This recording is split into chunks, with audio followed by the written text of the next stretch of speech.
Yeah, guys.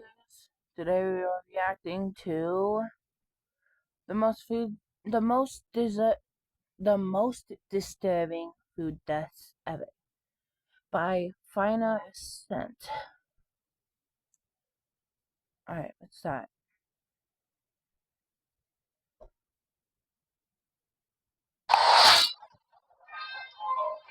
Food can be a source of comfort and survival, but it can also become deadly when preparation or identification goes wrong. 6 people made ordinary food choices that proved fatal, consuming contaminated meals that overwhelmed their bodies with bacterial infections, botulism toxins, and deadly compounds. These are their stories.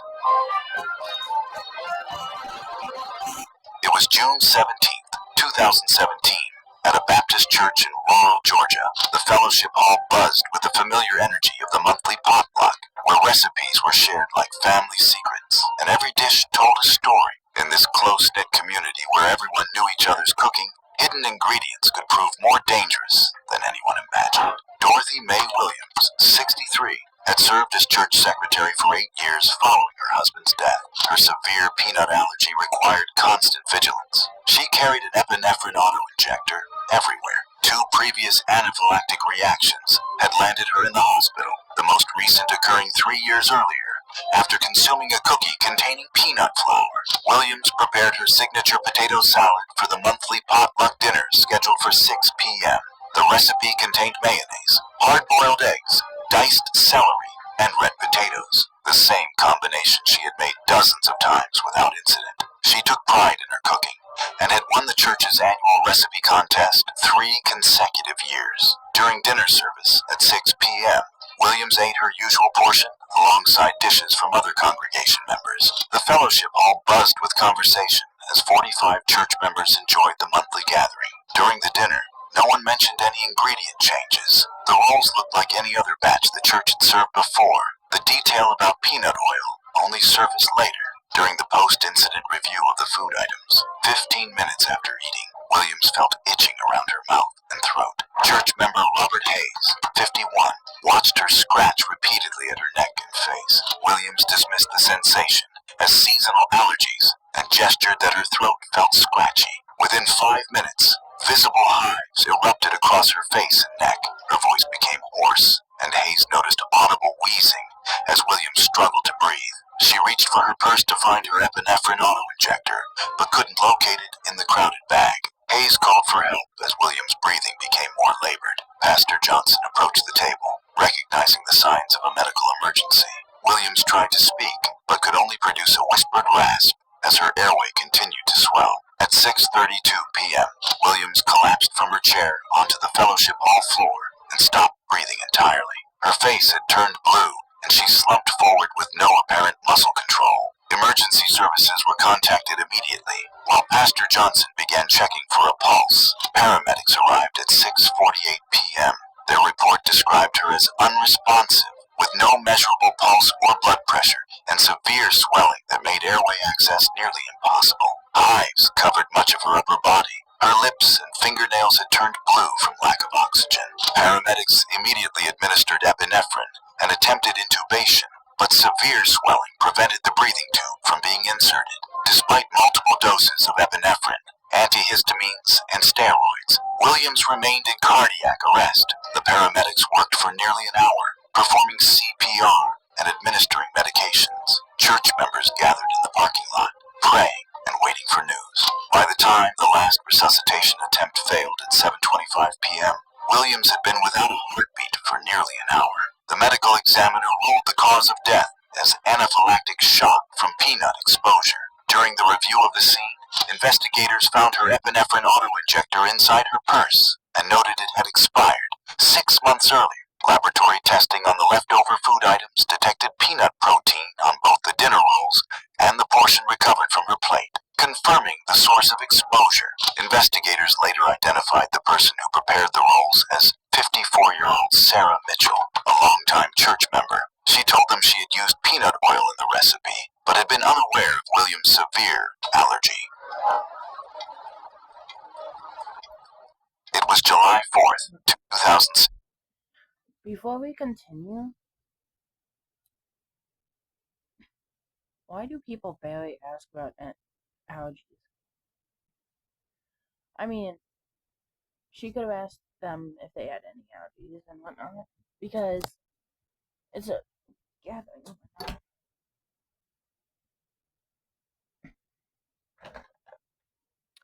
That's all I have to say.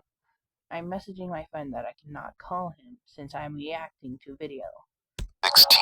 In suburban Phoenix, Arizona, the annual neighborhood barbecue was in full swing, with Dave Patterson holding court at his massive grill like a conductor leading an orchestra. In his element, as the self-appointed king of backyard cooking, even the most experienced grill master could let enthusiasm override caution. Dave Patterson, 42, sold insurance and had hosted neighborhood barbecues annually for 6 consecutive years. He took pride in his reputation as the neighborhood grill master. Patterson had a documented history of rapid eating and previous choking episodes, including one incident 2 years prior that required his wife's intervention to dislodge food. Patterson spent the morning preparing massive beef ribs, seasoning them with his signature dry rub, and slow cooking them for 6 hours. Each portion weighed 8 to 10 ounces with substantial amounts of meat attached to thick bones. The barbecue began at 4 p.m., with Patterson engaged in animated discussions about local sports teams while eating and drinking beer. Neighbors gathered in his backyard, enjoying the pool and elaborate spread of food. Witnesses observed his pattern of talking extensively while consuming food rapidly without proper chewing. Patterson was known for his storytelling ability and often held court during gatherings, gesturing with food in his hands. He had consumed 3 beers over 2 hours, which may have affected his awareness of proper chewing. At approximately 5:30 p.m., Patterson bit off a large piece of rib meat while laughing heartily at neighbor Jim Rodriguez's joke. The meat portion was estimated to be approximately 2 inches in diameter with tough, fibrous texture from the slow cooking process. Patterson immediately began choking, dropping his beer and grabbing his throat with both hands. Rodriguez and other neighbors watched in horror as his face turned red, then purple, then blue, as he lost the ability to speak, cough, or breathe. Rodriguez stepped behind Patterson and delivered 5 forceful back blows between the shoulder blades, following standard choking protocol. When the obstruction didn't shift, he attempted abdominal thrusts next. The thrusts failed to dislodge the obstruction. A retired nurse arrived moments later and continued the 5 back blows, 5 abdominal thrusts cycle with proper technique, but the obstruction still didn't move. As Patterson began losing consciousness, the retired nurse prepared to begin CPR, but he collapsed before effective compressions could be started. Patterson collapsed to his knees on the concrete patio, then fell forward. The nurse repositioned him to attempt CPR, while Rodriguez called 911. Other neighbors cleared the area as Patterson remained unresponsive. Emergency services received the call at 5:33 p.m. Paramedics arrived at 5:49 p.m., finding Patterson unconscious and not breathing. Paramedics noted an obstruction deep in the upper airway, but it was positioned below clear visualization and out of reach of standard removal tools. With no airflow detected and the obstruction inaccessible from above, paramedics proceeded with an emergency cricothyrotomy to attempt to establish a secondary airway. However, Patterson had been without oxygen for over 15 minutes. They inserted a breathing tube and began ventilation while performing chest compressions. The paramedics worked for over 45 minutes, administering cardiac drugs. Patterson's wife arrived during the resuscitation efforts, having been called by neighbors. Despite all efforts, Patterson's heart never resumed beating. The prolonged lack of oxygen had caused irreversible brain damage and cardiac arrest. Autopsy revealed death by asphyxiation due to airway obstruction. The obstructing piece of meat measured 2.1 inches in diameter and had completely blocked Patterson's trachea. The medical examiner noted that alcohol consumption may have impaired Patterson's swallowing reflexes. It was November 5th. Okay, I may not have been paying attention because my friend keeps spam texting me. But yeah, all I know, he choked on food. And I guess my cat is here to react with me. Even though it will most likely bite me the whole time. 2015 behind a grocery store in Portland, Oregon. The homeless encampment was a patchwork of survival strategies, where veterans like Thomas Roger used military discipline to navigate civilian hardships. Thomas Roger, 29, lived in a tent encampment along the Willamette River 8 months after his discharge from the Army, following 2 tours in Afghanistan. The former combat medic struggled with employment due to documented PTSD. Camp residents knew Roger regularly scavenged discarded food from grocery store dumpsters, often sharing his finds with other homeless individuals. Behind the grocery store on November 15th, Roger discovered a sealed plastic container of what appeared to be homemade chicken and rice soup. The container had been discarded with other food waste from a nearby restaurant that had experienced refrigeration problems over the weekend.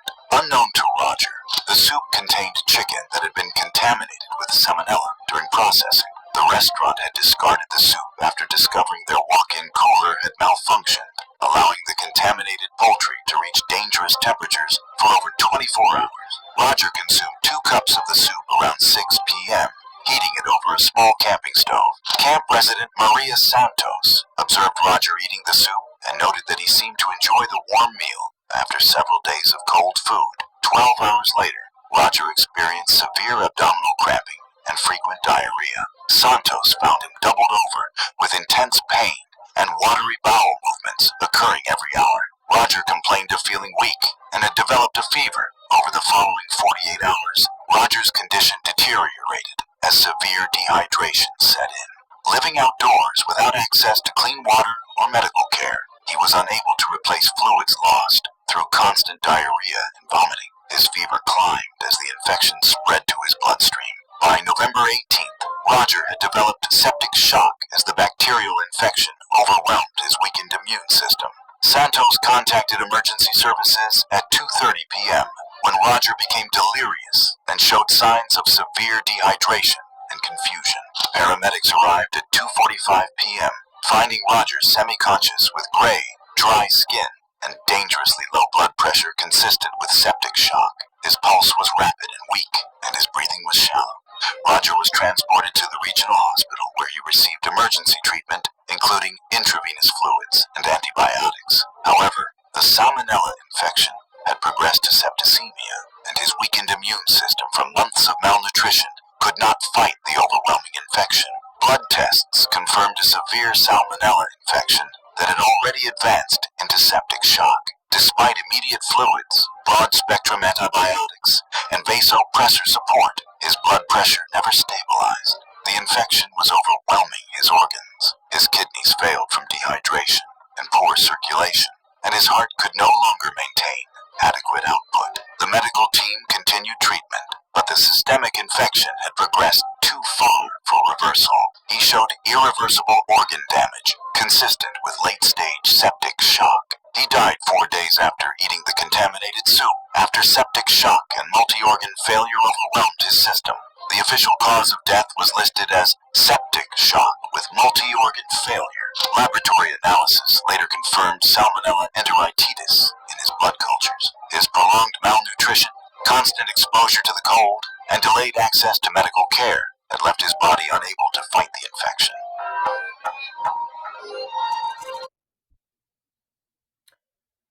That's just sad.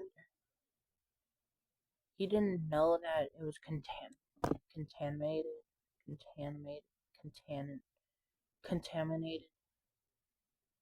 It had chicken, it had salmonella, and then that sucks. I don't know what to say. Let's just get through this. There's still half of what I've watched.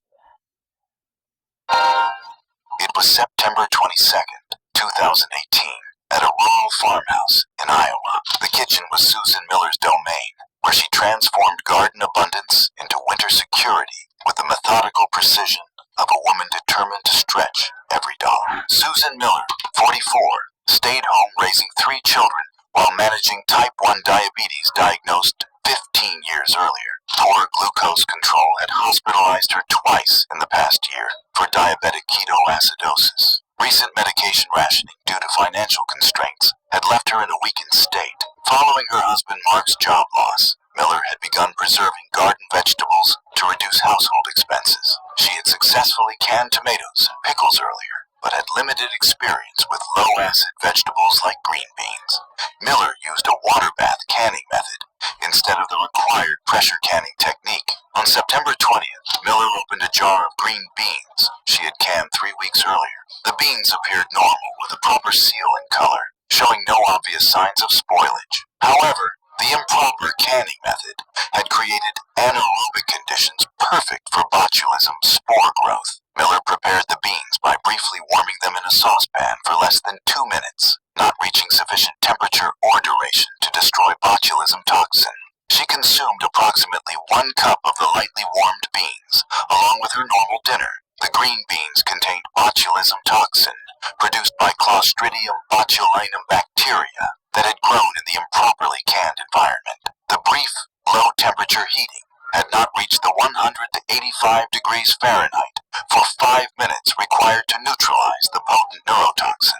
18 hours later, Miller began experiencing difficulty swallowing and blurred vision. Her husband Mark noted her slurred speech and drooping eyelids. Miller initially attributed the symptoms to blood sugar fluctuations. By September 22nd, muscle weakness had progressed from her face downward, affecting her ability to speak clearly and hold objects. The classic descending paralysis. Moving the keyboard closer to the tablet suddenly makes it so much muffled. Anyway. Of botulism was becoming apparent as toxins blocked. I'd rather you be able to hear the video, so I paused it to talk. Kitty. Nerve signals to her muscles. September 23rd brought severe breathing difficulties as the toxin paralyzed Miller's respiratory muscles. Mark immediately called emergency services at 1:45 p.m. when he found her struggling to breathe and unable to speak.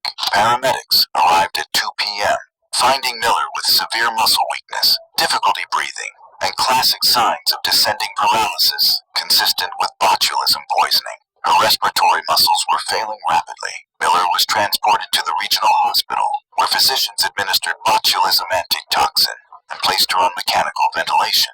However, the toxin had already caused significant nerve damage, and her respiratory paralysis was too advanced for the antitoxin to reverse. Despite intensive treatment and mechanical breathing support, Miller's condition continued deteriorating. The botulism toxin had caused widespread paralysis of muscles essential for breathing and circulation.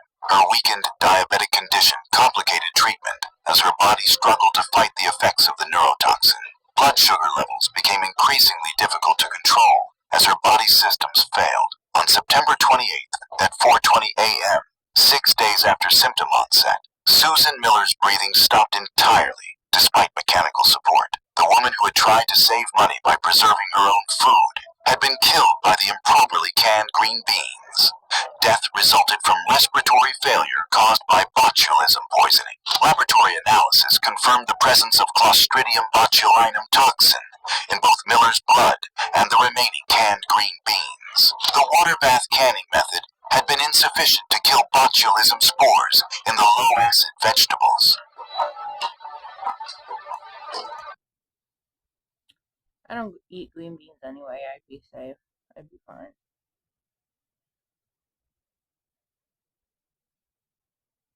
Anyway. It was October 14th, 2016, in a national forest in northern Michigan. The woods were Robert Kellerman's new classroom, where unemployment had transformed him from a factory worker to forager with the determination of a man refusing to accept defeat. Robert Kellerman, 49, had lost his auto worker job 6 weeks earlier as part of a workforce reduction. The layoff had eliminated his family's primary income, and he turned to mushroom foraging for food budget supplementation. Library books provided his only identification knowledge. He lacked formal mycology training. Kellerman had been foraging for 2 months and had successfully identified and consumed puffballs, oyster mushrooms, and honey mushrooms without incident, which increased his confidence. In a mixed hardwood area, Kellerman discovered a cluster of white mushrooms growing near a large oak tree. The mushrooms were approximately 3 to 4 inches in diameter with white caps and stems, matching his mental image of edible puffballs. Laboratory testing later confirmed the mushrooms were destroying angels containing lethal amatoxins. Destroying angels have gills underneath their caps and grow from a bulbous base, while puffballs have solid white interiors without gills. Kellerman failed to make these critical distinctions. His wife, Natasha, observed the mushrooms when he returned home and immediately noted they appeared different from previous finds. She specifically mentioned the visible gills underneath the caps, which she remembered from a television program about mushroom safety.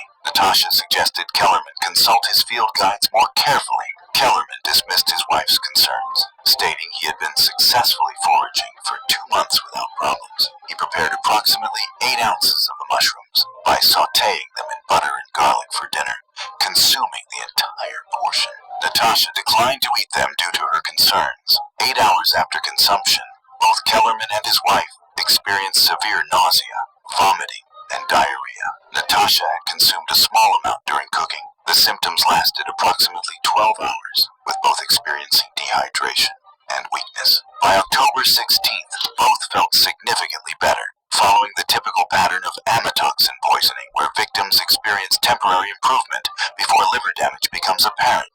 This false recovery period often leads victims to believe they have recovered from simple food poisoning. During this phase, the amatoxins were causing progressive liver damage that would become life-threatening within 48 to 72 hours. Amatoxins block the liver's ability to produce essential proteins, causing widespread cell death. October 17th brought jaundice and severe abdominal pain for Kellerman. His wife noted yellowing of his skin and eyes, and his inability to keep food down. She had similar initial symptoms, but was recovering, having consumed much less. Kellerman's condition was clearly more severe. Emergency services were contacted at 2:30 p.m. when Kellerman's condition deteriorated rapidly. Paramedics found him in severe distress with obvious jaundice, abdominal distension, and altered mental status consistent with liver failure. Hospital blood tests confirmed severe liver damage with elevated enzymes and bilirubin levels, indicating complete liver dysfunction. Treatment included activated charcoal and supportive care, but liver function continued deteriorating. The hospital contacted specialists about potential liver transplantation, but Kellerman's condition was too unstable. He developed hepatic encephalopathy with severe confusion as toxins accumulated in his bloodstream. By October 20th, Robert Kellerman's liver had failed completely. 6 days after consuming the misidentified mushrooms, his organs could no longer function. Death resulted from acute liver failure caused by amatoxin poisoning. Laboratory testing confirmed the presence of alpha-amanitin in both blood and tissue samples at lethal concentrations. Kellerman's wife survived, though the smaller amount she tasted left her with permanent liver damage requiring ongoing treatment. In the months that followed, state natural resources departments increased mushroom identification warning signage throughout the region to prevent similar incidents. It was December 17th, 2017, on a quiet stretch of highway outside Detroit, Michigan. Freezing air pushed. I forgot to say the last thing. The last one, before this, that was, yeah. You should be more careful with mushrooms. You should at least research them and make sure they are okay to eat. And even if you feel like food poisoning symptoms or anything like that, if you feel anything like that, just go to the hospital. Don't think it's just food poisoning or whatnot. Because even food poisoning isn't the best.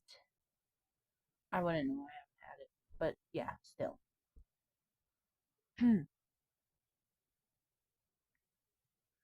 Especially if starting to if it's starting to feel better, you should still go to the hospital because who knows.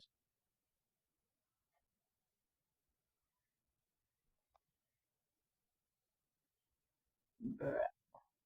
My friend keeps texting me.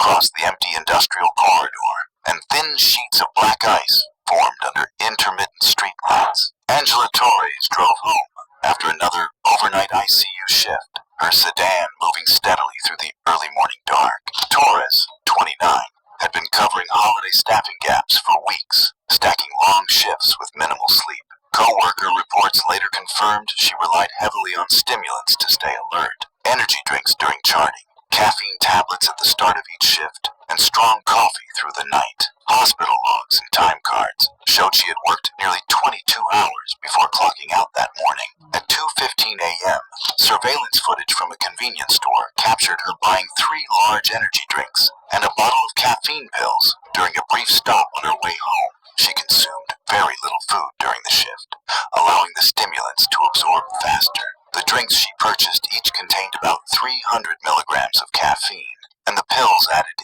even more. Combined, her estimated intake for the day would later reach more than 2,700 milligrams, an amount capable of triggering dangerous cardiac rhythms, even in healthy adults. Torres had an undiagnosed case of hypertrophic cardiomyopathy, a genetic thickening of the heart muscle associated with sudden cardiac arrest under physical or chemical stress. Her father had died suddenly at 35, a detail that would only gain meaning afterward, with the heavy stimulant load entering her bloodstream and little rest to stabilize her physiology. Her heart was under extreme strain as she left the convenience store and merged back onto the interstate. Around 3:20 a.m., a motorist traveling in the right lane noticed a sedan ahead drifting slowly toward the shoulder. The car's brake lights flickered once before the vehicle glided into a shallow snowbank along the guardrail. The impact was gentle, barely audible from the road, but the car remained idling in place with the driver's silhouette slumped forward. The witness pulled over and approached cautiously, calling 911 when the driver did not respond to tapping on the window. The state police arrived shortly after the call. Finding the doors locked and the driver unresponsive, officers broke a rear window to gain access. Angela Torres was found with no pulse and shallow cyanosis around her mouth, consistent with several minutes of cardiac arrest. Officers immediately began CPR until emergency medical services arrived. Paramedics attached a monitor that registered ventricular fibrillation, a chaotic, ineffective rhythm often triggered by high doses of stimulants. Multiple defibrillation attempts produced no organized heartbeat. Torres was loaded into the ambulance and transported to a nearby medical facility, where resuscitation efforts continued but did not restore circulation. She was pronounced dead shortly after arrival. Toxicology would later show caffeine and ephedrine levels within lethal ranges, and autopsy findings confirmed the undiagnosed hypertrophic cardiomyopathy that had made the stimulant surge especially dangerous. Thanks for watching. Want to watch more? Click on your screen now.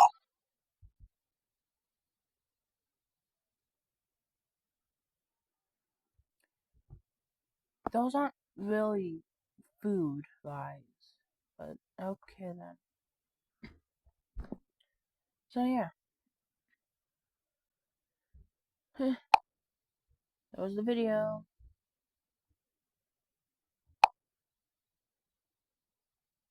I'll think of a different video to react to next time.